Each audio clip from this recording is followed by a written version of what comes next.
আসসালামু আলাইকুম রহমতুল্লাহি ওবরকাতুহু। সম্মানিত দর্শক, শেখ হাসিনার দেশে ফেরা নিয়ে নিদারুণ বিতর্ক চলছে। রয়টার্সের সঙ্গে একটি লিখিত সাক্ষাৎকারে তিনি জানিয়েছেন যে তিনি ২০২৬ সনের ডিসেম্বরের মাসের মধ্যে উইদিন ডিসেম্বর তিনি দেশে ফিরবেন। আর তার এই বক্তব্যের পর সারা বাংলাদেশ নড়ে চড়ে বসেছে। পক্ষ এবং বিপক্ষে নিদারুণ আলোচনা হচ্ছে। তার যারা সমর্থক তারা মনের আনন্দে বলার চেষ্টা করছে যে এটা না হলে কি বঙ্গবন্ধু কন্যা হওয়া যায় নাকি। এবার তিনি সত্যিকার অর্থে বীরের মতো একটি কাজ করবেন। শেখ হাসিনা যে পালায় না, শেখ হাসিনা যে পালিয়ে যায়নি, একটা বিশেষ মুহূর্তে বিশেষ পরিস্থিতিতে তাকে বিদেশে চলে যেতে বাধ্য করা হয়েছিল এবং ওই মুহূর্তে ওই পরিস্থিতিতে তার এটা ছাড়া কোনো বিকল্প ছিল না।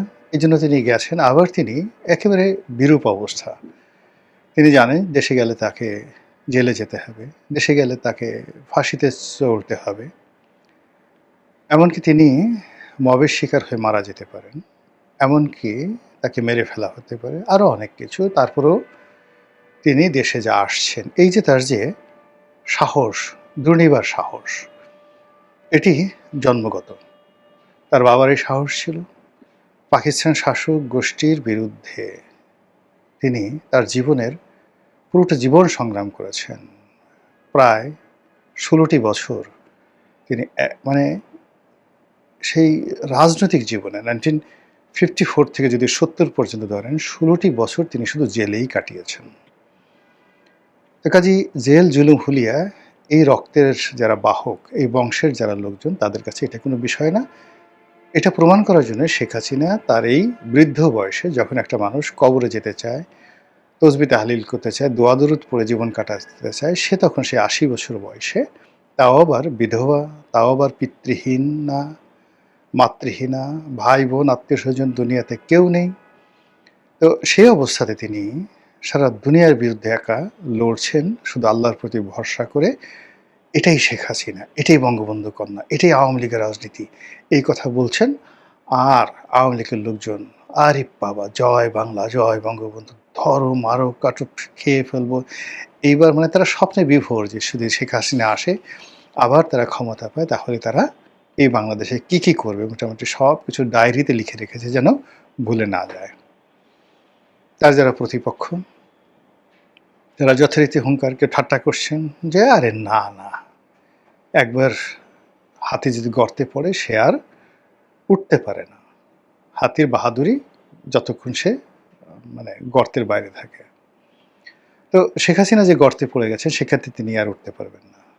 আরেকজন বা আর এক পক্ষ বলার চেষ্টাই করছে যে আপা এই ডিসেম্বর কেন, পারলে আজকে আসেন, আমাদের তার তর সইছে না।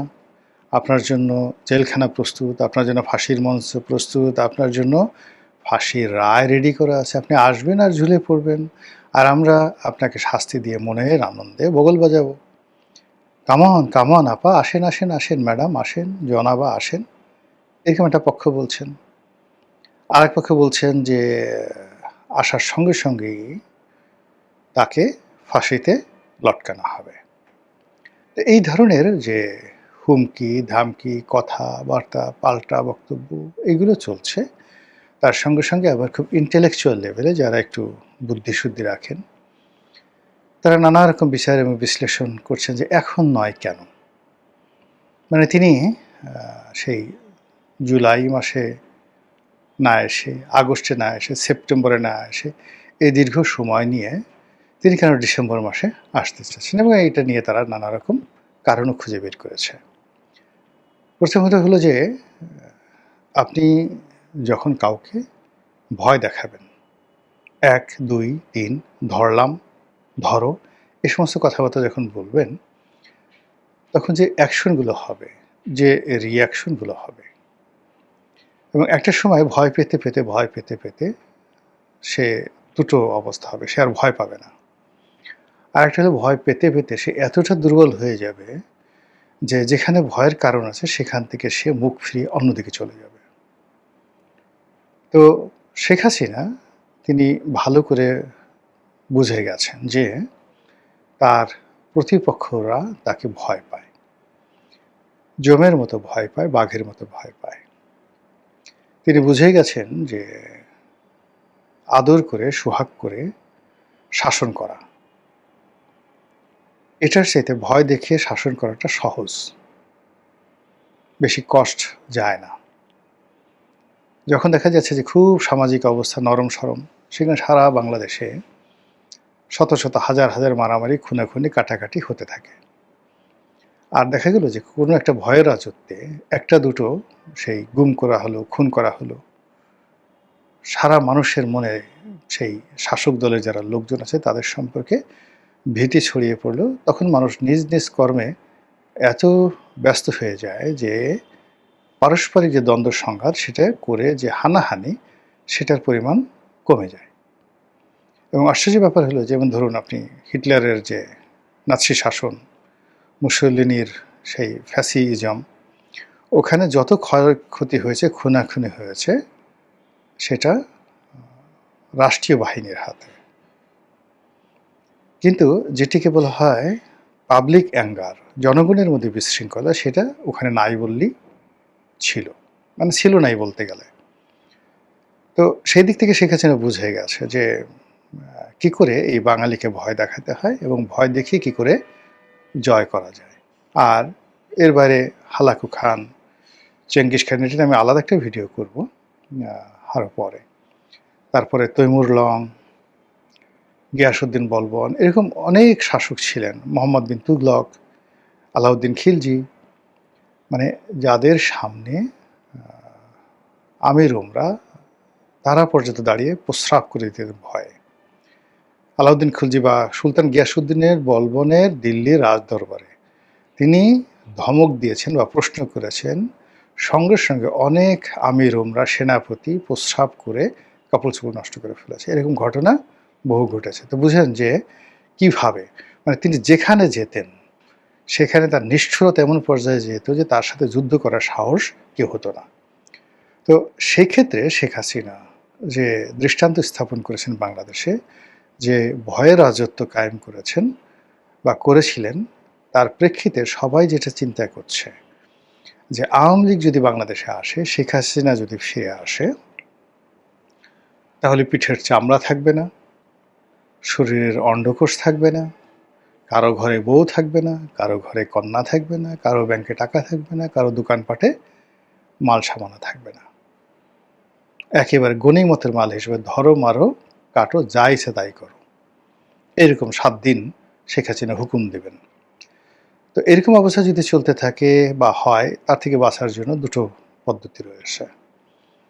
একটি পদ্ধতি হলো যে সম্মিলিতভাবে শক্তি অর্জন করে ঐক্যবদ্ধ হয়ে শেখ হাসিনার আগমন, তার সন্ত্রাস, তার বাহিনীর সন্ত্রাসকে রুখে দেওয়া, যেটি চরিত্রগতভাবে বাঙালি নেই।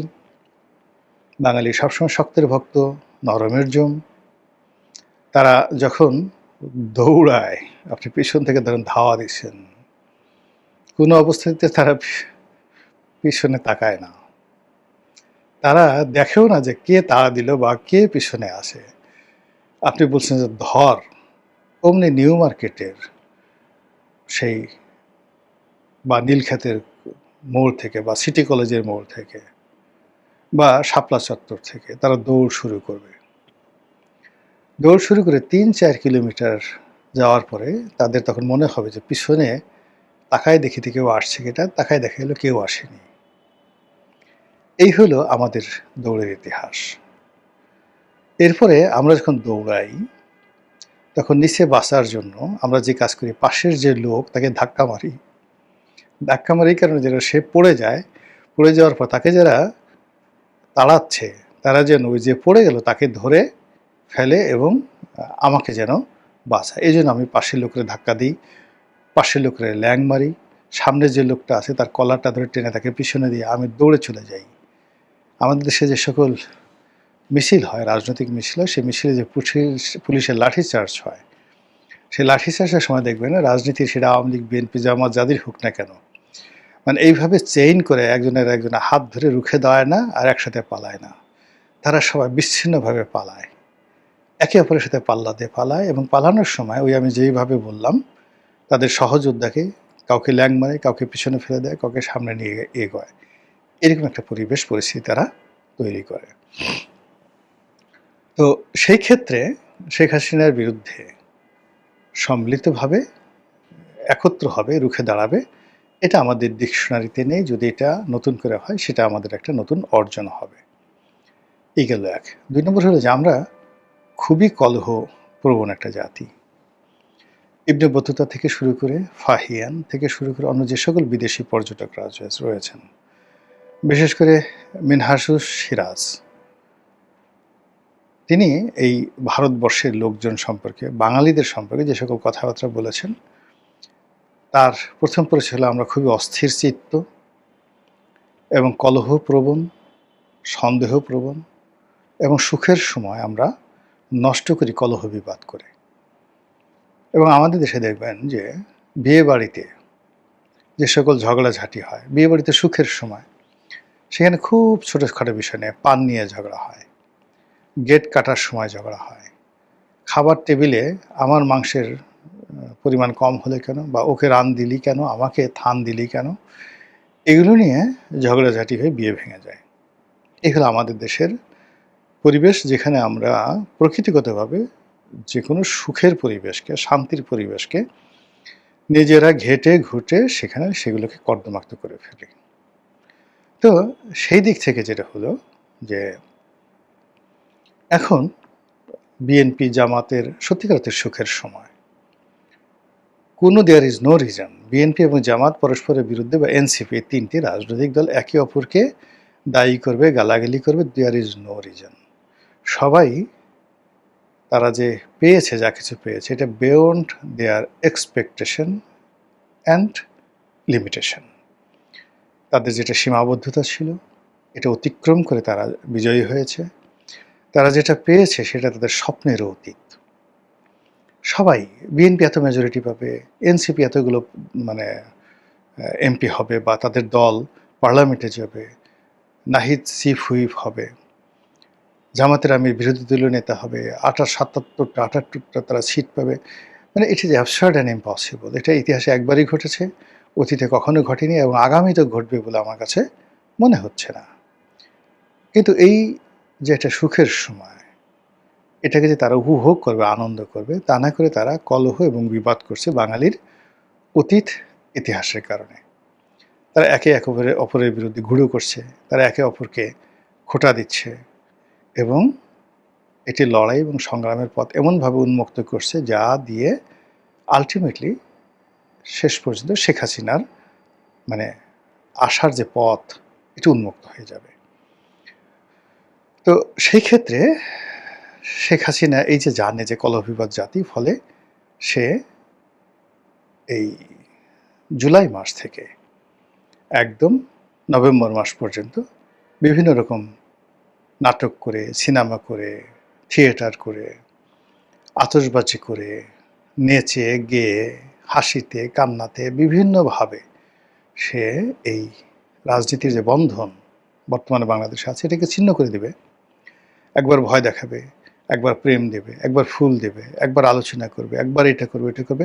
মানে এগুলো করে জাস্ট একটা, আমরা যে রাবার আছে, রাবারের যে এলাস্টিসিটি যেটাকে বলা হয়, এটা যদি আপনি বারবার টানেন না, তখন আর ওটার এলাস্টিসিটি থাকে না। রাজনীতিরও এরকম একটা এলাস্টিসিটি থাকে। সেই এলাস্টিসিটিটা এখন শেখ হাসিনা এবং ভারত সম্মিলিতভাবে ভেঙে দিতে চাচ্ছে। ভেঙে দিয়ে যে সামনে যে সময়গুলো পাবে, এই সময়ের মধ্যে প্রত্যেকটি রাজনৈতিক দল তার শক্তি খুইয়ে ফেলবে। প্রতিটি রাজনৈতিক দল ভীত সন্ত্রস্ত হয়ে পড়বে এবং যারা রাষ্ট্র ক্ষমতা আছে তাদের ব্যর্থতার পরিমাণ বাড়তে থাকবে এবং ধীরে ধীরে তারা আশাহত হতে থাকবে। এই গেল এক। ২ নম্বর হলো যে ডিসেম্বর মাসটি আওয়ামী লীগের জন্য বরকতময়। ডিসেম্বর মাসটি আওয়ামী লীগের জন্য বিজয়ের মাস, জাতির জন্য বিজয়ের মাস, এবং এটি আওয়ামী লীগের যারা প্রতিপক্ষ তাদের জন্য খুবই সেন্সিটিভ, অবমাননাকর, অনেকটা আবর্জনা খাওয়ার মতো। ডাস্টবিন থেকে তুলে তুলে আপনি যখন খাবেন নিজে, ওইরকম যে একটা বিশ্রী, তেমনি ডিসেম্বর মাসটা আমাদের বাংলাদেশের অনেক ক্ষমতাধর লোকজন, তাদের কাছে ওইরকম যারা ওই মাসে তারা নিজেদের আবর্জনা নিজেরা খেতে বাধ্য হন।